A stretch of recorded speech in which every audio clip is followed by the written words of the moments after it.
Hi, welcome to Trusted Talks with Maria. I am your host, Maria Atieno. Guys, guess what? We are back, and this time bigger and better. We are hosting ladies this time, and on our show today is a very ambitious, beautiful young lady. She is a CEO, she is a marketer, and if I am to describe her, I would even lack words to describe her. So don't miss, make sure you subscribe, like, and share. So without taking much of your time, let me introduce to you our guest today, the beautiful Sylvia Jemutai. Hi, Sylvia. Hi, how are you? I'm fine, how are you? I'm great. Very nice to have you today. Thank you. You look so amazing. Thank you. Okay. Sawa. So please introduce yourself to us. Tell us who Sylvia is, and just tell us all about Sylvia. All we need to know about Sylvia. Hi guys, my name is Sylvia Jemutai, founder of Evolving Digitally and also a digital marketing strategist focused more on website management and search engine optimization. My company Evolving Digitally is more of digital marketing and also lifestyle design. Like, what kind of lifestyle are you living? What are the habits you have in your life? So yeah. All right.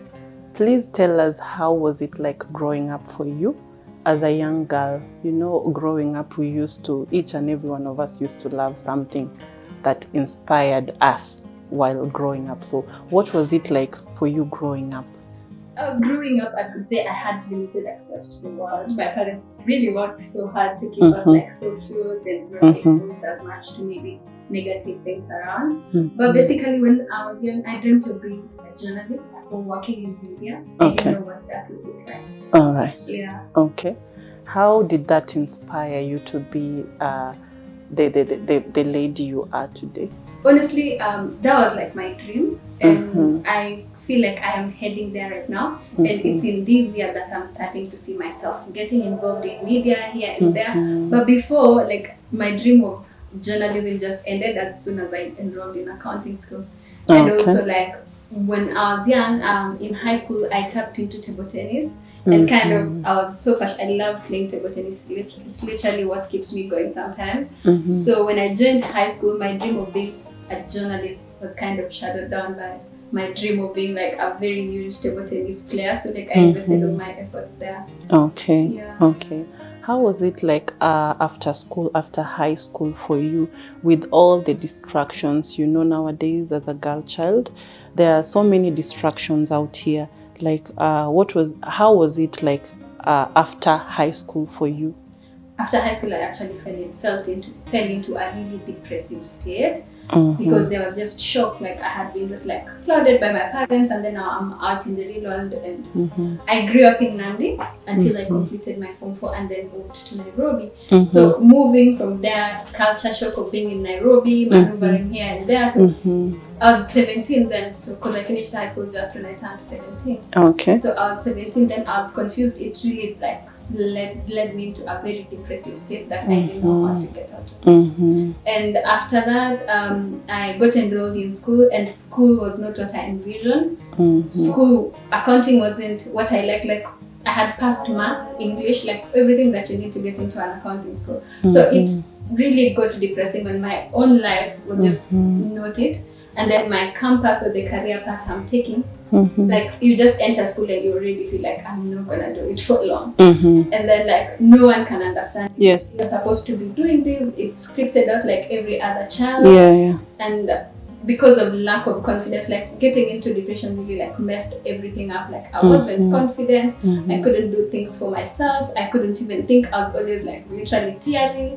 So it just like really messed me up. But then like things keep getting better. That's all I can say. The moment like you use that as a weapon of you getting out, or you use that as motivation, rather than every day saying, oh, I'm depressed, and then you're lying in your couch. Like there's literally nothing you're doing for yourself. So I started to like just see that one step I can take forward to like get myself out of the situation. And yeah, here I am today. All right. So Sylvia, talked about depression, you being depressed at the age of 17, just right after school.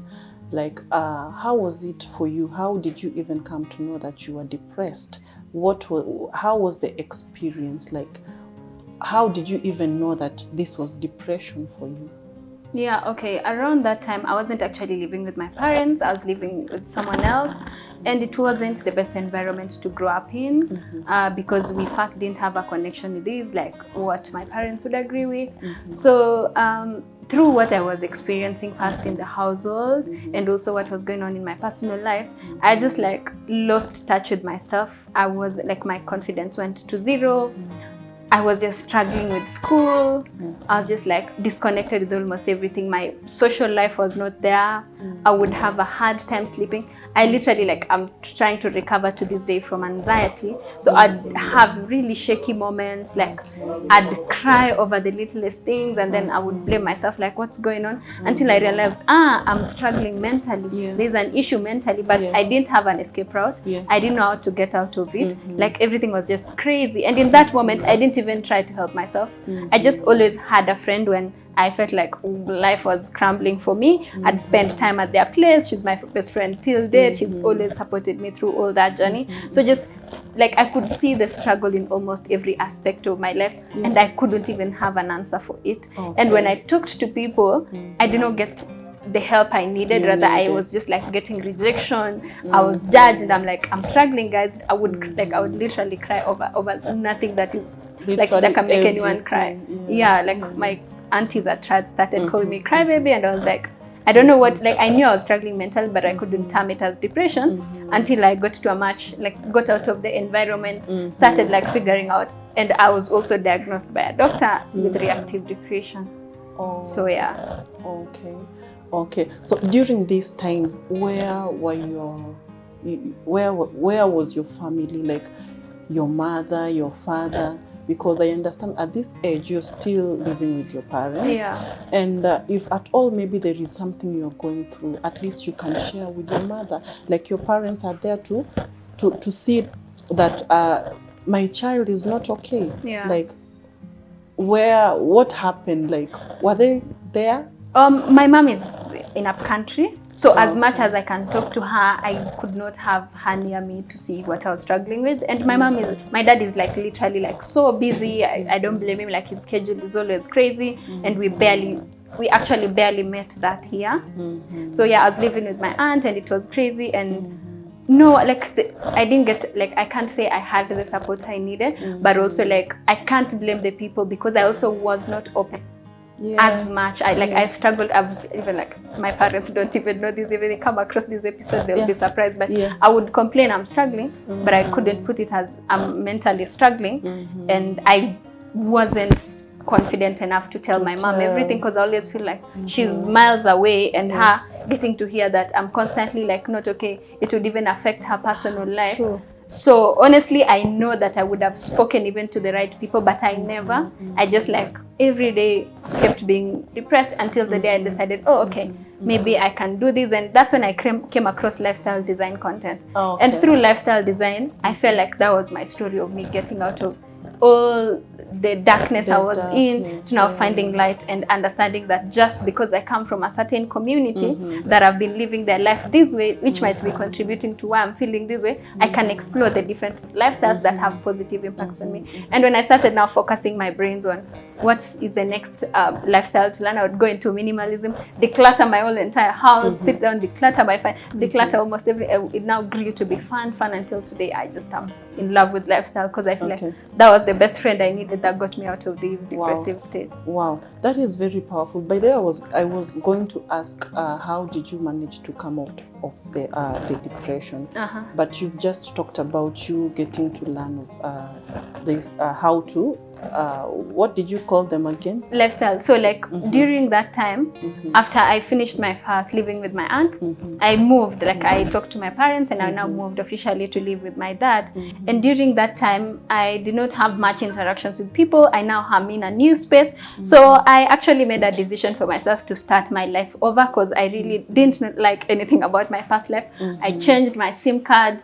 I started decluttering my friends, and actually I didn't have much friends to keep because I realized we weren't offering ourselves value based on my choice of friendships at that time. And that's also the time I decided, okay, so since I'm here, what can I learn about me that could change myself?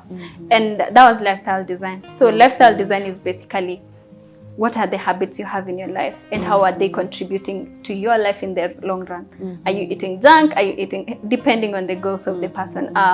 Do I need a morning routine? How is it valuable? Do I need an evening routine? Am I somebody who has so much in my space that I need to learn the art of decluttering? Am I somebody who's bothered much by the world that I need to learn the art of unbotheredness?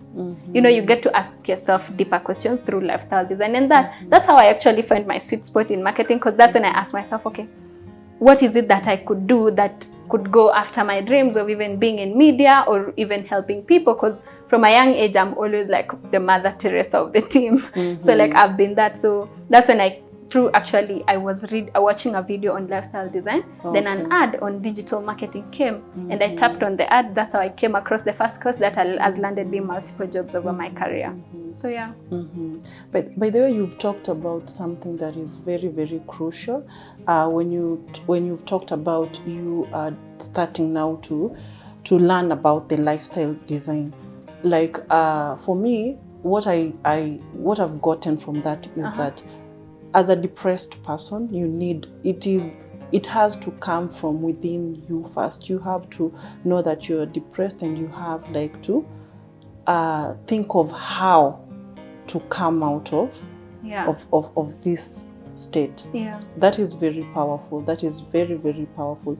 And I was to ask, like, at what point did you feel like now you need to have some change when you are transitioning now from the depression state? At what triggered you to now start maybe to want to learn about the lifestyle design? Honestly, it was towards the end of 2019, or it was towards the end of 2018. I was doing my CPAs, and we do exam towards the last week of November. So before that, I was just sitting with myself, and I was like, I cannot live the same life I'm living next year. I cannot live in the same space I'm living next year. I know I might be in school next year, but what could be different about what I do? So those are the questions. Like, and I was like, immediately I finished the exam, I went home. And I just went and told my mom, like, I'm tired. If living in Nairobi has everything to do with this, can I just keep staying here? Because life was better.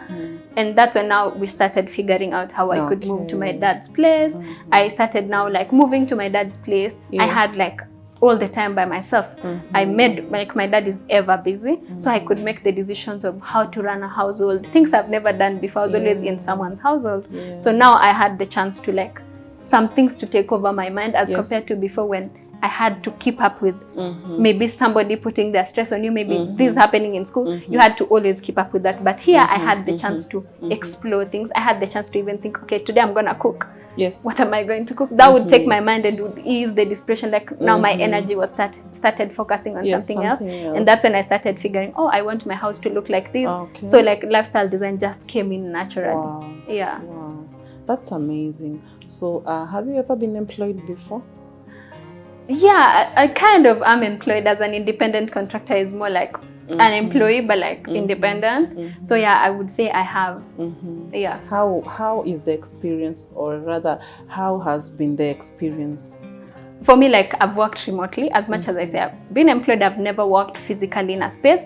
I've worked remotely, and I can say that the biggest blessing ever in my life was my first internship, because that's where I was given the space to be myself, and I was given the space to find myself in a company and to grow.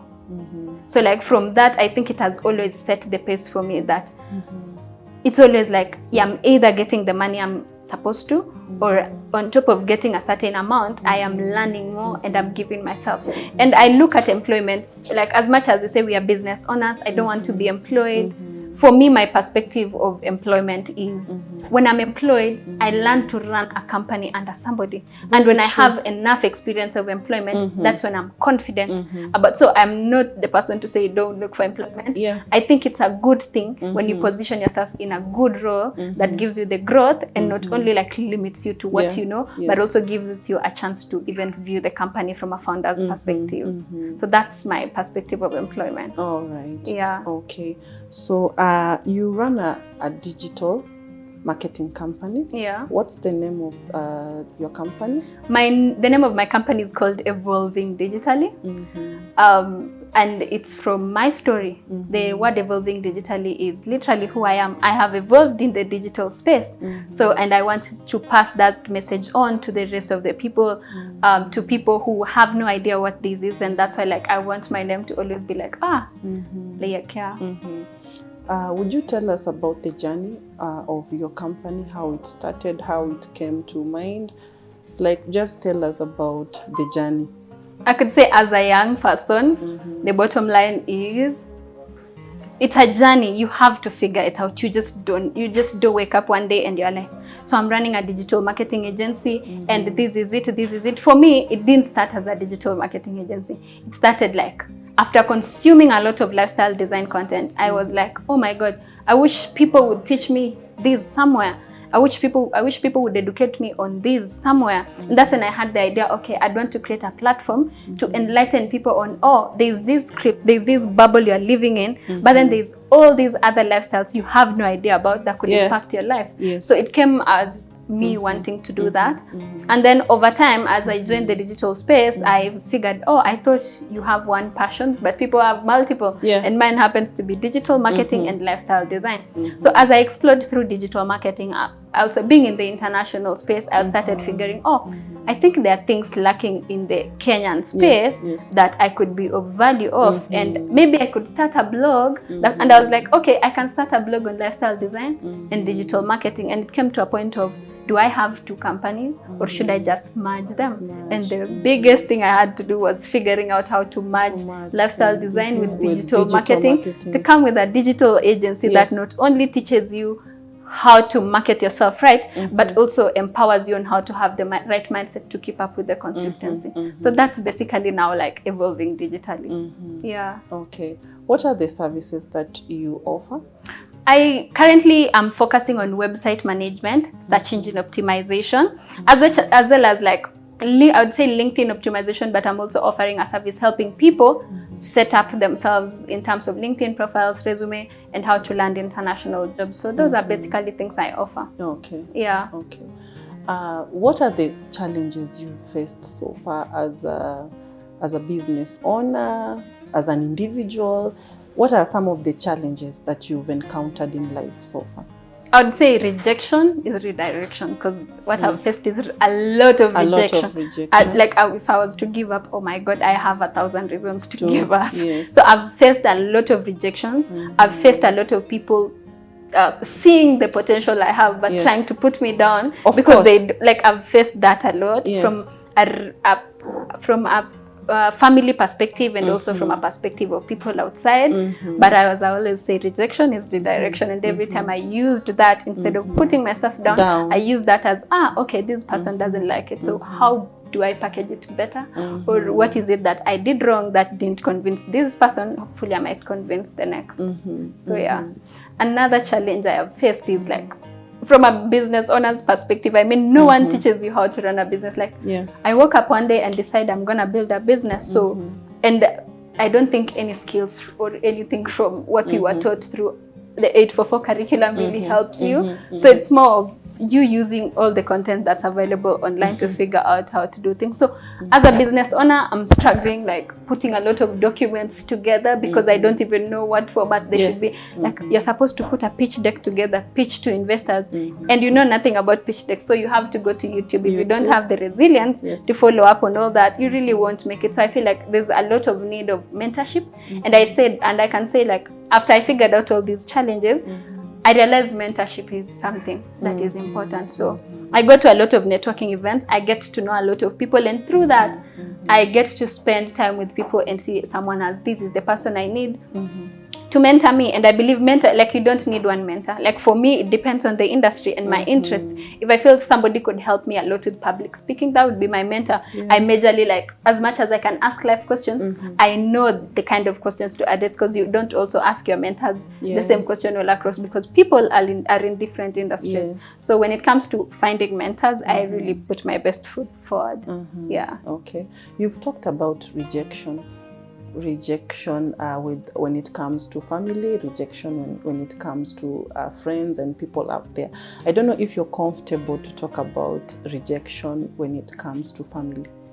I'm comfortable. Okay. Yeah. Please share the experience. Honestly, like, the biggest rejection I faced in my career was from my dad, because he wouldn't want me to risk my life to do something that is illegal. And also there's a certain bad PR around people working online, and they're like, these are scammers. How are they 18 and they've made this money? You know, like, so I truly understand that my father was from a perspective of being protective of me, and this is Nairobi, you can literally be exposed to anything. So I faced a lot, and to this date he is actually still rejecting what I'm doing, but we are figuring it out. And from my perspective, I really came to terms with the fact that my family, my parents want the best of me. Of course. And as much as they are doing this, they are doing it out of fear. Yes. And sometimes it's fear because they have not tried it out. Because I said I'm breaking boundaries. I'm literally doing the things people cannot think of. I have to get over that and know that they are not confident in me, but I try my best to do the right thing, so that as much as I am having sometimes arguments with them, at the end of the day, I know everything that I'm doing it right. I'm doing my best. And when I come to be successful, they'll see it. As compared to some people are like, my dad is against me and you're doing the wrong thing. Yes. So that's where the problem comes in. Like, make sure you're doing the right thing before fighting for rejection. Yes. Yeah. Yes. Wow. That's amazing. So what are some of the lessons probably that you've learned? Or rather, what is the one advice you would give to our viewers today? As long as you know who you are, don't listen to the noise of the world. I think what I think has propelled my career is the art of cutting through the noise. Like, there's a lot of noise around us from social media, pressure of your friends making it, pressure of people going on vacation. There's a lot. There's political things, there are career things. There's always noise from your family. And when you realize and you learn to silence the right things and to focus, that puts you way ahead. So just keep cutting through the noise and don't let what people say distract you. Wow. Yeah. Wow, amazing. So where can people find you on the social media platforms? You can find me, my website is evolvingdigitally.com. I'm not sure if you can see it right now, but I am working on a few things on it. But I'm majorly active on LinkedIn as Sylvia Jemutai and on Instagram as evolving_digitally. All right. Yeah. So we are winding up the show. It has been a very amazing time here with you. And I don't know if there is anything that we've probably left, or do you have anything that you feel like we haven't talked about that you feel that maybe you can share? I can say, like, one other lesson that has been huge for me in life that could add on is finding yourself. Self-care, self-love, all these things people talk about, but it all comes down to finding yourself. When you really put your effort in trying to know who you are, what you like, what you don't like, how you like things to be done, it really saves you a lot of drama. Because when it comes to even making friends, you know that when these people agree with this and do this, you're able to choose the right thing. So the biggest person or the biggest project you are working on is yourself. So spend your time getting to know yourself, getting to find yourself. Yeah. Wow. Any closing remarks? No, just be yourself. Don't let the world change you. Our lifestyles are not limited to the bubble we are in. Whatever choices you make in your life, it's your life. From the sentence, it's your life. So you get to decide what kind of things you want and what you don't want. And it's not at any point being limited by how you grew up, the kind of religion you are in, and how your parents had a perspective on life. When you get to decide to make the right decisions, you can make the best decisions. Yeah. Wow. So that is it, guys. It has been a very amazing episode today with the beautiful Sylvia Jemutai. And there is a lot that she has let out to us today that we should learn from her story. There is a lot for us to learn from. For me, I've learned that there is so much noise out here, and you don't need to listen. Don't even listen to the noise. Yeah, I think that is one thing I'm going to work on. I think I listen too much to what people are saying out here, to what family is saying, to what friends are saying. I think it's time I need to focus on myself. Yeah. I need to work on myself, and I need to not to listen to these noises out here. I just need to focus. So thank you so much, Sylvia. It has been a very amazing show. It has been very nice hosting you today. And guys, I need us to reach to so many people out there. We need to have ladies on the show. We need to impact lives. So guys, please make sure you subscribe, like, and share. Share these videos out there. We need to impact lives. Ladies need to tell their stories out here. Yeah, we need to empower other ladies out there. So thank you guys. Thank you for watching. Thank you for tuning in today. So until next time, goodbye.